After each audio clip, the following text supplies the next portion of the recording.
Praise the Lord. I hope कि आप परमेश्वर के मधुर नाम में बहुत अच्छे होंगे। आज का एक टॉपिक परमेश्वर ने फिर से ऐसा दिया है कि वो हमारे जीवनों में बहुत मायने रख, बहुत इम्पोर्टेंट है वो टॉपिक जो हम अपनी लाइफ से भी रिलेट कर सकते हैं। तो आपने वो किस्सा जरूर सुना होगा प्रोडिगल सन का, उड़ाऊ पुत्र। उसमें वो जो छोटा बेटा होता है वो अपने पिता से कहता है कि मुझे आपकी संपत्ति से मेरा हिस्सा दे दो, और फिर वो लेके उसको बाहर चला जाता है। ये सोचता है कि उसकी पूरी जिंदगी कट जाएगी, बट एक समय ऐसा आ जाता है कि उसके पास सारी जो सुख सुविधाएं के लिए जो पैसा होता है वो खत्म हो जाता है। फिर उसके दिमाग में आता है कि मैं कहीं काम कर लूं, बट जब वो कहीं काम करने जाता है तो वो ऐसी जगह काम करता है अपने पेट को भरने के लिए कि वहाँ पे सुअर रहते हैं। सुअरों के साथ जो वो खाते थे वो खा के अपना पेट भरना चाहता था। बट फिर उसको एक बात समझ में आई कि जब मैं पिता के घर पे था तो मैं बहुत ऐश और आराम से था, मैं बहुत सुखी जीवन में था, मुझे खाने के लिए कोई कमी नहीं थी, और जो वहाँ पे था तो उसके नौकरों को भी खाना अच्छा पर्याप्त मिलता था। ठीक है, तो उसने सोचा कि मैं जाके अपने पिता से माफी मांग लेता हूँ कि मैं आपके लायक नहीं था और मैंने गलती करी, और मुझे कोई भी एक ऐसा नौकर की ही नौकरी पे एज अ तौर पे रख लें, यानी कि एज अ नौकर रख लें। लेकिन हुआ क्या, जब उसने सोचा कि वो जाए, और जब वो पहुंच ही रहा था तभी उसके पिता ने उसको बहुत दूर से देखा। बहुत खुशी से वो उसके पास दौड़ कर गया और उसको बहुत प्यार किया, उसको चूमा।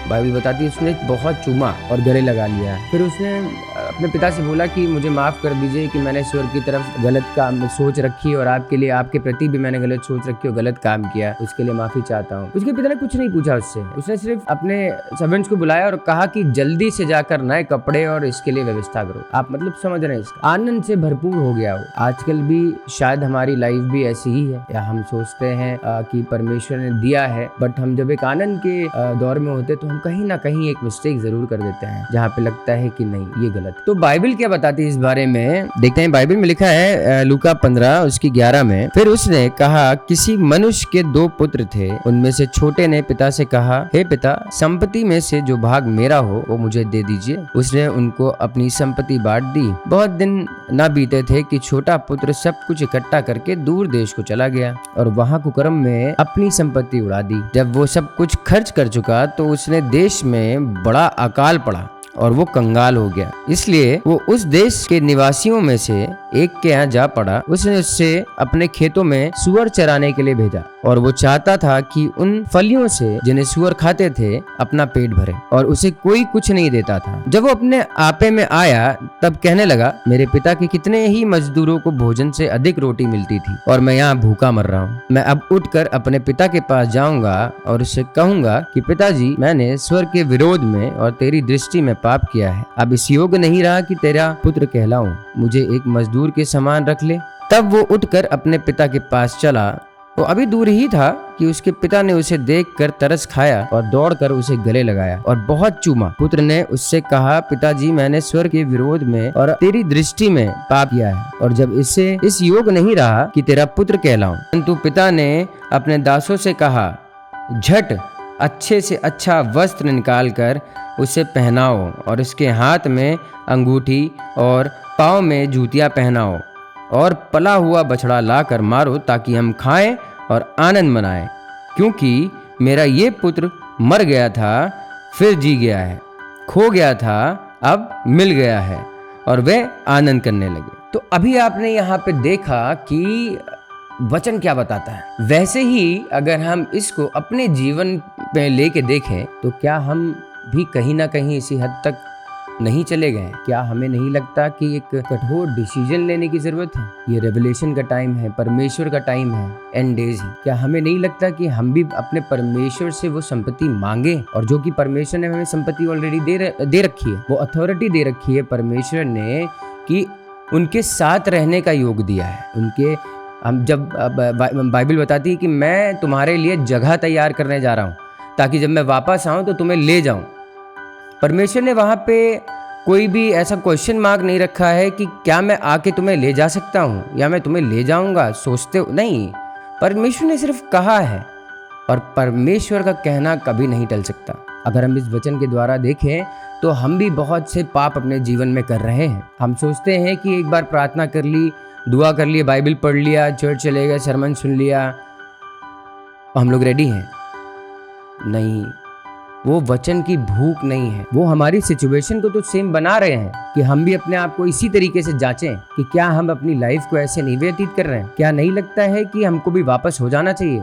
अगर हम परमेश्वर से कुछ मांगते हैं और परमेश्वर ने हमें दे दिया तो हम बहुत आनंदित होते हैं, बट कभी ना कभी हम अपने जहन में एक पाप जरूर कर देते हैं, एक घमंड जरूर आ जाता है। परमेश्वर कहते हैं घमंड से चढ़ी आंखें उनको स्वीकार नहीं। ये सही समय है अपने जीवनों को बदलने का, वचन में जाने का, वचन से प्यार करने का। परमेश्वर तो अपनी बाहें खोल के खड़े हैं कि हम वापस चले आएं। अगर हम इस चीज़ को अपने अंदर देखें, अगर हम अपने अंदर झांकें कि क्या हम उनके प्रति बिल्कुल सही स्टैंड ले रहे हैं या हम बिल्कुल सही खड़े हैं परमेश्वर की नज़दीकी में। क्या हमारा सिर्फ हफ्ते में एक बार चर्च जाके प्रार्थना कर लेना, अपने आप को सबमिट कर देना, ये बहुत है? या हम जो रोज़ हमारा की लाइफ में जो प्रार्थनाएं करते हैं, क्या हम एक लिमिटेड टाइम में करते हैं या हम एक अनोखा प्यार एक हमारी तरफ से जाता है परमेश्वर को, या हम एक अनोखा टाइम देते हैं परमेश्वर को? 5 मिनट, 10 मिनट, 15 मिनट, 20 मिनट, आधा घंटा, 1 घंटा, क्या उससे अधिक? ये हमारे और आप पे डिपेंड करता है कि हम परमेश्वर को किस तरह से प्यार करना चाहते हैं। हम सिर्फ परमेश्वर से ये कहना चाहते हैं कि हमें दे दें परमेश्वर, हमें ये दे दें, हमें वो दे दें, सब कुछ दे दें हम, लेकिन परमेश्वर को भी तो कुछ चाहिए हमसे। हर चीज़ का जवाब वचन में है, हर एक मुश्किलों का सवाल वचन में है, हर एक तकलीफ़ों की दवा वचन में है। परमेश्वर कहते हैं कि मेरे पास आओ, मैं तुम्हें शांति दूंगा। अगर हम परमेश्वर के पास, परमेश्वर की नज़दीकी में नहीं जा सकते, हमें कोई चीज़ ऐसी रोकती है या कोई बाधाएं रोकती हैं कि हमारा मन करता है बस इतनी देर ही बस काफ़ी है परमेश्वर से बात करना, या हम वचन पढ़ के सिर्फ प्रार्थना कर लेते हैं या यही बहुत है हमारे लिए, तो हम गलत हैं। लूका 15 उसकी 20वें अध्याय में एक बहुत प्यारी बात लिखी है वचन में। जब वो थोड़ी दूर चला ही था तो उसके पिता ने उसको देखा दूर से और कैसे दौड़ते हुए गया, उसको गले लगाया और बहुत चूमा। क्या परमेश्वर नहीं चाहते कि वो भी हमें गले लगाएं और हमें बहुत चूमें क्योंकि हम उनके पास वापस आ गए, या हम उनसे एक रिलेशनशिप बिल्डअप कर लें, या हम वचन से प्यार करना सीख जाएं? परमेश्वर ने तो हमें कितने अधिकार दे दिए हैं, कितनी अथॉरिटी दे दी है। परमेश्वर ने तो ये तक कह दिया कि मेरे नाम से तुम दुष्ट आत्माओं को निकालोगे। अगर हमें यही अधिकार नहीं दिया होता तो हम आज परमेश्वर को नहीं जान रहे होते। परमेश्वर ने कहा है चक कर देखो यहोवा कितना भला है। अगर हम अपने लाइफ में किसी दूसरे पे ट्रस्ट कर रहे हैं, किसी इंसान पे ट्रस्ट कर रहे हैं, तो हम गलत कर रहे हैं। हम परमेश्वर पे कितना ट्रस्ट करते हैं ये इम्पोर्टेंट है। पहली प्रायोरिटी परमेश्वर है, क्योंकि परमेश्वर ने जगत से ऐसा प्यार किया कि अपना एक लौता पुत्र हमको दे दिया। कितने सैक्रिफाइसेस हैं परमेश्वर की, हम कितने सैक्रिफाइस करते हैं परमेश्वर के लिए। आज अपने आप को जानने की बहुत ज़रूरत है। मैं बिल्कुल यही चाहूँगा कि परमेश्वर की तरफ, परमेश्वर की नज़दीकी में बढ़ें। हर एक वचन जो परमेश्वर का बाइबल में लिखा है वो सत्य है, उसका हर एक बिंदु सत्य है, वो नहीं टलेगा। यही समय है मुड़ने का, परमेश्वर की तरफ प्रार्थना करें। अगर हम परमेश्वर पे भरोसा नहीं करेंगे तो हमें वो अथॉरिटी का कोई मतलब नहीं है।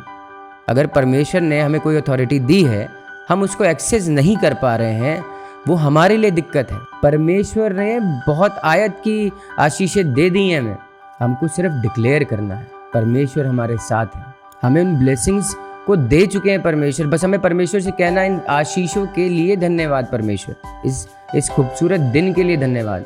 सबसे बड़ी ब्लेसिंग परमेश्वर ने दी है जिंदों की ज़मीन पे उठा के। परमेश्वर कितना महान। एक और वचन परमेश्वर ने दिया है मत्ती 3 उसका 2 बाब, जहाँ पे लिखा है मन फिराओ क्योंकि स्वर्ग का राज निकट आ गया है। स्वर्ग का राज निकट आ गया है।